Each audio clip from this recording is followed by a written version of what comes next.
silence and prayer. Pope Francis seems to make an indirect reference to the allegations made against him by a former Holy See diplomat. We have a report from the Vatican. Quarrels and confusion. Fireworks on the first day of confirmation hearings for Supreme Court nominee Brett Kavanaugh. We're inside the hearing room. Spotlight on Syria. The White House issues a warning to President Assad, prompting a response from Russia. And a driving force. A new mode of transportation for the Holy Father. On EWTN News Nightly for Tuesday, September 4th, 2018.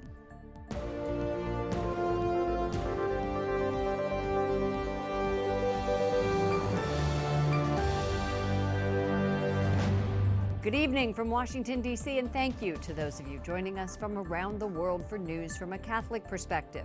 I'm Lauren Ashburn. Amid a sex scandal engulfing the Catholic Church in America, Pope Francis recommends silence and prayer to deal with people seeking scandal and division.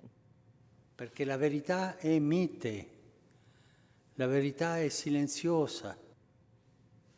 The Holy Father offered the advice yesterday in his homily during Mass at his residence in the Vatican. It appears to be an indirect response to allegations made by Archbishop Carlo Vigano, the former Vatican ambassador to the United States. Vigano claims Pope Francis covered up for the misdeeds of Cardinal Theodore McCarrick, former cardinal, accused of abusing minors and adult seminarians.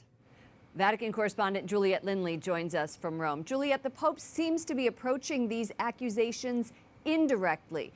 I recall last week on his flight back to Rome from Ireland, he said he was not going to say a word about the accusation in Archbishop Vigano's letter.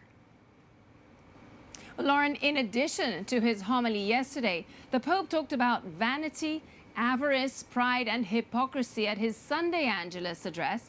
And he said, in quotation marks, a hypocrite is a liar. He is not authentic. Now, many here in Rome concluded that that was a reference to Vigano. And I spoke with a former high-ranking Vatican official who said the Pope's homily yesterday was excellent, indicating to me that the Holy Father, in their eyes, was clearly referencing the former Vatican ambassador to the United States. And this weekend, we had another letter from Vigano.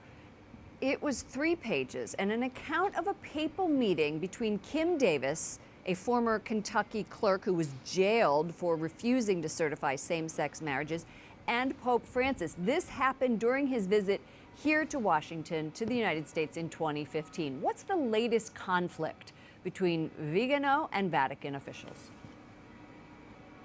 Lauren, it's a question of what the Pope knew and when about the planned meeting with Davis. Now, a New York Times article last week prompted this new Vigano letter. Lauren, the Times quotes Chilean sex abuse victim Juan Carlos Cruz, who also met with the Pope at the Vatican embassy in Washington, saying that the Pope told him he hadn't agreed to meet Davis and had no idea who she was. Now, this account is disputed by Vigano in the letter, and it prompted him to write it. He says he fully informed Francis of the meeting. He gave the Pope a 1-page memo about it, and he informed other high-ranking papal advisors. Vigano says he also alerted the photographer from the Vatican's newspaper L'Osservatore Romano. Lauren, the letter ends with one of them is lying, either Cruz or the Pope. That's how it ends. So, no reaction from the Pope on that letter, but the former head of the Holy See press office did react, disputing those claims. Is that right? Yeah, on Sunday night, former Vatican spokesman Father Federico Lombardi and his assistant put out a statement jointly disputing Vigano's claims about the Pope's meeting with Kim Davis, but there's been no official Vatican response, neither from the Holy Father himself nor from anyone at the press office. Now, as we reported last week, Lauren, Cardinal Pietro Parolin said that the situation is, quote, not worrying and that Pope Francis is at peace, but calls inside and outside the church are intensifying, as we know, and they're asking for some sort of a formal response, as well as some sort of investigation to be launched into these shocking allegations that the Pope lied and that he covered up for former Cardinal Theodore McCarrick, who's accused of sexual misconduct and abuse and having perpetrated it for years. Juliet, those calls are being heard loud and clear, especially here in the United States. Juliette Lindley, EWTN News Nightly Vatican correspondent, thank you. Thank you, Lauren. Since last month's grand jury report outlining decades of clergy sex abuse in Pennsylvania, Cardinal Donald Wuerl has been under scrutiny. And tonight, sources tell CNN, the Cardinal met with Pope Francis at the Vatican last week about his situation. It comes as this embattled leader of the Archdiocese of Washington was interrupted during Mass this Sunday. We need to hold close in our prayers and our loyalty our Holy Father, Pope Francis. Increasingly, it's clear that he is the object of considerable animosity. And you just heard shame on you there. Wuerl is under pressure to resign over his role in allegedly covering up abuse as Bishop of Pittsburgh. Many Catholics want to know what he knew and when he knew it about Theodore McCarrick's sexual misconduct. Wuerl asked parishioners during Mass to forgive his own, quote, errors in judgment. Most of the congregation applauded his remarks. The Archbishop of Philadelphia has asked Pope Francis to cancel a meeting of bishops from around the world next month. It's focused on young people. Archbishop Charles Chaput says church leaders, quote, have absolutely no credibility on the topic following the scandals. Instead, he wants the synod to be refocused on the life of bishops. And the church in Pennsylvania is continuing to deal with fallout from that grand jury report. Bishop Joseph Bambera of Scranton is punishing former Bishop James Timlin by permanently barring him from representing the diocese at public events. The grand jury faults Timlin for mishandling clergy sex abuse during his nearly two-decade tenure. You can catch up on all of the latest news on this crisis here on EWTN News Nightly's Facebook page, as well as with our partners, the Catholic News Agency and National Catholic Register. Chaos and confusion marked the start of the Senate's confirmation hearings for Supreme Court nominee Brett Kavanaugh. Democrats tried to block the proceedings, while pro-abortion protesters interrupt the session. Capitol Hill correspondent Jason Calvi joins us from the hearing. Good evening, Jason. Good evening, Lauren. Brett Kavanaugh would replace the man he once clerked for, Anthony Kennedy, the justice who often cast the swing vote on the court. Kavanaugh is a lifelong Catholic. He says he'd be a team player, and he promises to be a pro-law judge. But abortion supporters and many Democrats here aren't convinced. To serve as Associate Justice. Mr. Chairman, I'd like to be recognized for a question before we proceed. Democrats attempt to delay today's hearing, saying they need more time to review 42,000 documents released Monday from Brett Kavanaugh's time in the Bush White House. Mr. Chairman, I move to adjourn. Directly from Judge Kavanaugh. Dozens of protesters also interrupted the hearing. Brett Kavanaugh is an enemy of women's rights! You must vote no! We will not allow reproductive rights up to Kavanaugh! Senators, you must vote no! Some senators share their concern about the future of abortion rights. Roe is one in a series of cases that upheld an individual's right to decide who to marry. It's not the government's right. Where to send your children to school, the government can't get involved. The number 2 Senate Democrat quoted one of Kavanaugh's former law clerks. When it comes to, quote, enforcing restrictions on abortion, no court of appeals judge in the nation has a stronger, more consistent record than Judge Brett Kavanaugh. But Republican senators defended the 53-year-old appeals court judge. Many of the concerns that have been expressed about a new justice coming on the court somehow wiping away previous decisions single-handedly, not even with the help of other members of the court, is just plain ridiculous. And Ted Cruz fired back against Democrats. Our Democratic colleagues want justices who will rubber stamp efforts like the Obama administration's efforts litigating against the Little Sisters of the Poor, litigating against Catholic nuns trying to force them to pay for abortion-inducing drugs and others. That is a radical and extreme proposition. This is day one of hearings that are expected to last 4 days. Both parties are expected to use these hearings as a rallying cry before the midterm elections. Each of the 21 senators on the Judiciary Committee today made opening statements. Tomorrow, they'll begin questioning Judge Kavanaugh. Lauren? The question is, will he be able to speak? He wasn't able to even get a word in today, is that right? Well, he just began his opening statement right below me right at this moment. All the questions will begin tomorrow. And tell me what the likelihood of being confirmed is.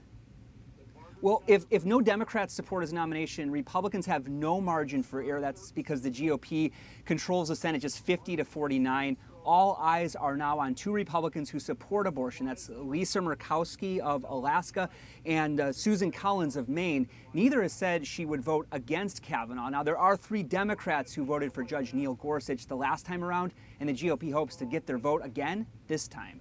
Capitol Hill correspondent Jason Calvi, great work. Thank you so much, Jason. The White House is warning Syria's president if he chooses to use chemical weapons again, the U.S. will respond swiftly and appropriately. It comes after a barrage of airstrikes in northern Syria. Humanitarian groups say Russia is to blame for the bombings, which have killed at least 5 children. Correspondent Wyatt Goolsbee has more from the State Department. Good evening, Wyatt. Good evening, Lauren. The airstrikes come just hours after a warning directly from President Donald Trump to Russia, who supports the Syrian government. Russia is not taking responsibility for the airstrikes, but they're dismissing the president's words, and that has State Department officials here worried about what Russia and Syria could do next. At least 30 airstrikes hit the last major rebel stronghold in Syria.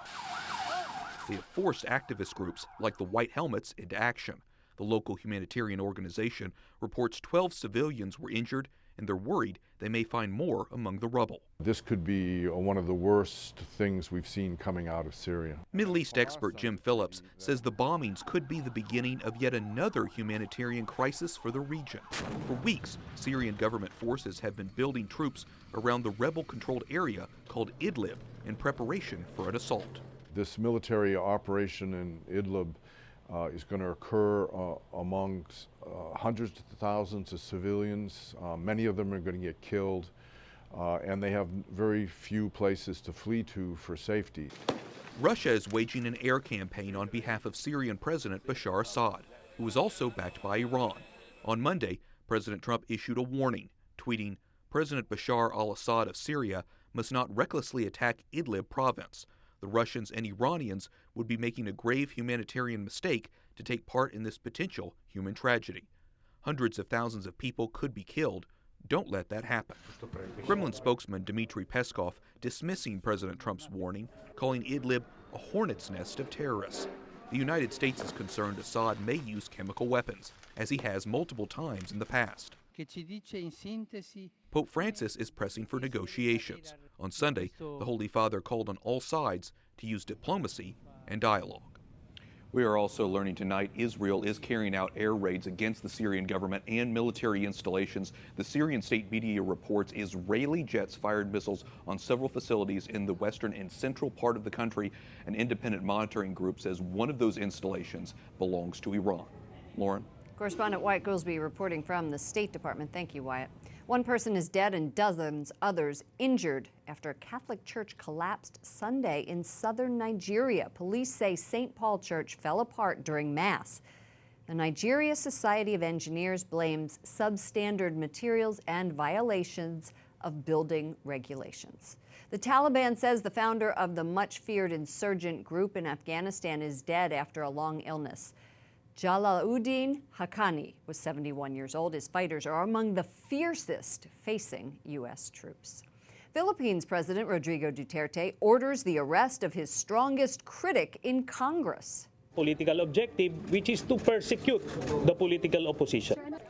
Senator Antonio Trillanes was involved in unsuccessful military uprisings years ago and was granted amnesty by the former president of the country. Duterte revoked that status, saying the senator violated the terms of the amnesty.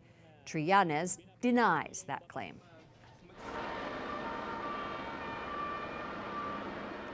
A massive fire Sunday tore through Brazil's National Museum in Rio de Janeiro. Officials say much of Latin America's largest collection of treasures might be lost. No injuries reported. The cause of the fire is unknown. We have a lot more coming up tonight on EWTN News Nightly. Leaders from both political parties gather over the weekend in Washington to say goodbye to Senator John McCain. Plus, we dig deeper with policy experts after the first day of confirmation hearings for Supreme Court nominee Brett Kavanaugh.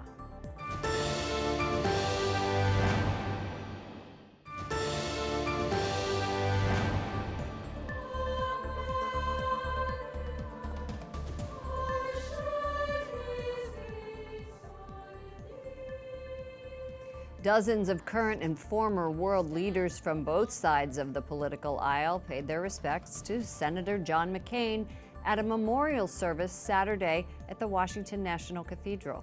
The Arizona Republican's funeral was Sunday at the U.S. Naval Academy. McCain died late last month of brain cancer. He was 81. His replacement will be former Senator John Kyle.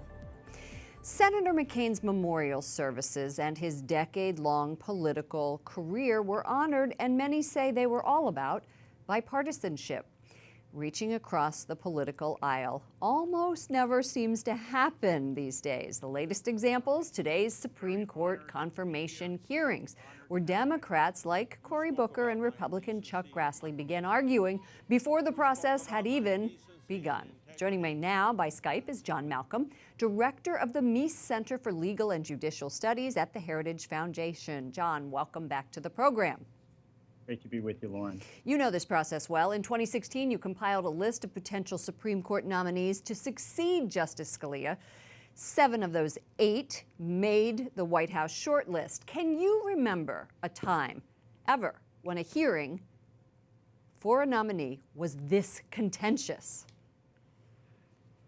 Boy, it's a tough bar to clear, but I think this one, based on the first day, may have cleared it. I thought they should have been selling popcorn and cotton candy outside because it looked as if the circus had arrived in town.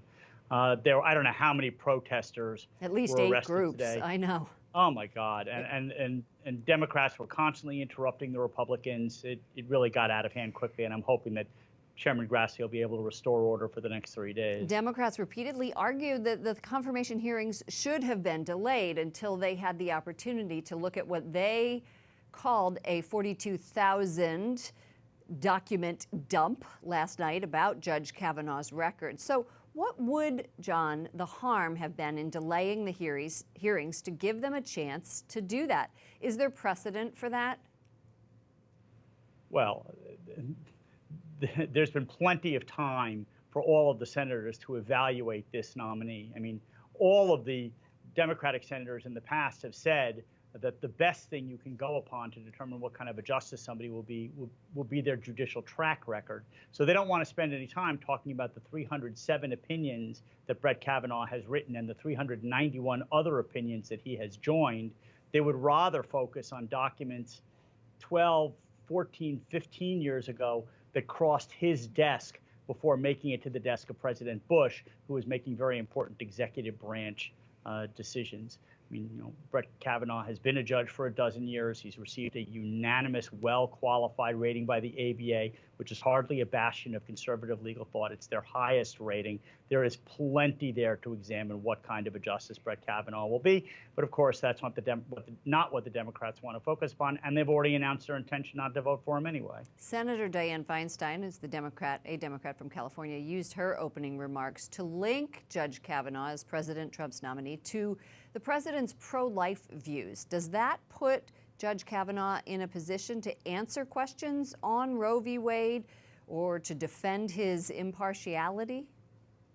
Yeah, I don't think he will answer those questions. So Ruth Bader Ginsburg, during her confirmation hearing, said it would be improper for a potential Supreme Court justice to even offer a hint as to how he or she might rule if a case were to come before the Supreme Court. And abortion is part of the regular diet of cases that come up to the Supreme Court. And so Brett Kavanaugh will talk about, as he should, the importance of precedent. He will talk about the approach that he gives in constitutional and statutory cases, but he will not discuss the specifics of any precedent, and certainly will not do so with respect to Roe versus Wade. John Malcolm, director of the Meese Center for Legal and Judicial Studies at the Heritage Foundation. I suspect we'll be seeing a lot of you. Thanks for joining us. Always a pleasure. Chicago Mayor Rahm Emanuel says he is abandoning his efforts to seek a third term next year. The 58-year-old former White House chief of staff under President Obama gave no reason for the sudden change of heart. The Chicago Tribune said he had raised more than $10 million for his campaign for another 4-year term. Last year, there were 650 murders in the city. That was more than Los Angeles and New York combined. Up next this evening, an anniversary for Saint Teresa of Calcutta and an unusual gift for Pope Francis.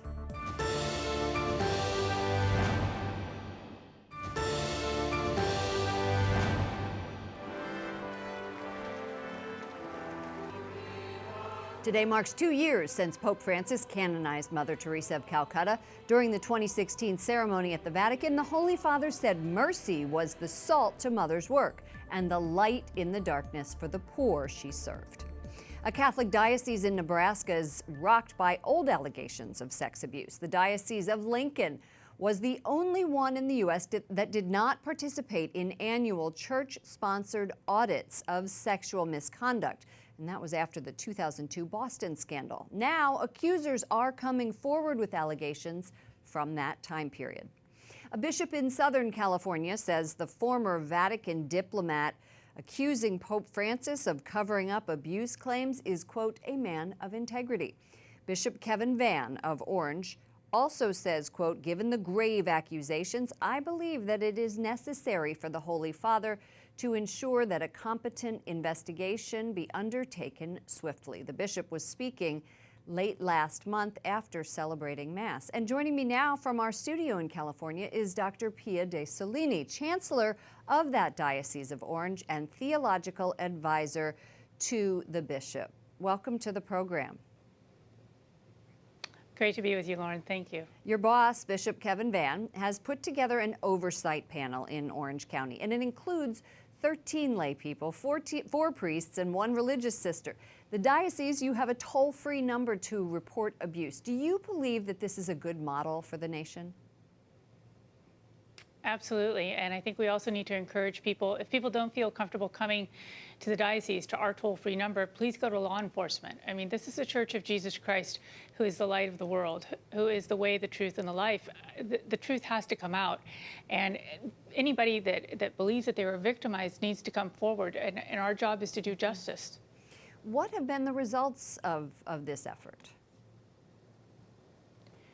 You know, to tell you the truth, since 2002, I mean, we actually probably since about 2005, 2006, our cases with minors have been very minimal. We expanded the policy about 5 years ago to include adult victims, which is the crux of the issue now. And, you know, what it's been, there's a process in place that works. And it's, you know, the victims have someone to come to, there's an advocate, there's a process, there's investigations. It is a systematized process which, you know, other dioceses do have in place, and I think we all need to be looking to each other to make sure that we have best practices in place. And is it transparent? Are the results of this given to the public, given to the parishioners? It would depend on the situation. If the priest is laicized and no longer in active service, then that is publicized, yes. Let's move on to the ways of solving the crisis that your boss was speaking about. As a Catholic woman and chancellor, you're the most senior lay administrative leader in the Diocese of Orange. Give us an idea of how many women across the country hold positions like yours. Is there room for growth there? Could that help in this crisis? You know, I don't know the exact numbers. I'm still figuring that out myself. I think that women in leadership is part of it, but I think that we need to be looking for more transparent policies across the board. I'm a fan of what I call radical transparency. The diocese today will be posting its audited financials. I think that people have a right to know what the diocese is doing, what the chancery is doing with resources, with the challenges that we face. I think that the model for the church, again, moving forward, has to be radical transparency. I find it very difficult to see how this church can aptly reflect Jesus Christ if, in fact, we're hiding things, particularly things of a sinful nature. What about those who say, should the church really be airing all of its dirty laundry? I think this is what has to be done in order to purify the church, in order for the church really to be the church that the people of God deserve. I mean, obviously, when we talk about airing dirty laundry, I'm setting aside the confessional, right, and the internal forum. Obviously, what's said in the confessional remains in the confessional and is bound by the seal of confession. Of course. Everything outside of that, absolutely. I mean, I think this is what we need, and the problem is that for too long, we haven't been doing this. We have a pattern of decades, of perhaps hundreds of years. It depends on who's analyzing and what their benchmarks are. But we do have a problem here. And this is why there is so much confusion, is because of the lack of transparency. So now we're in a situation where there are a lot of serious claims that need to be investigated. And as Cardinal DiNardo said last week, I mean, both to maintain the innocence of those who are innocent and to make sure that the guilty are not enabled to continue victimizing other people. Thank you so much, Dr. Pia De Solini, Chancellor of the Diocese of Orange and Theological Advisor to the Bishop, for your insights. Great to be with you, Lauren. Thank you. Pope Francis received a little present over the weekend from a group of Vespa enthusiasts.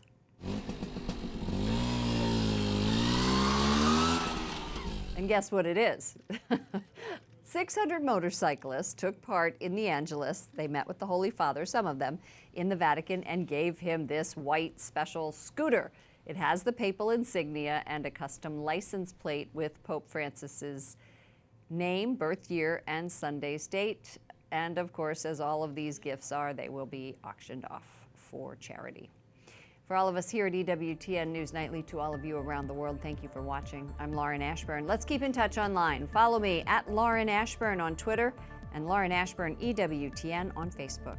Good night, and God bless you.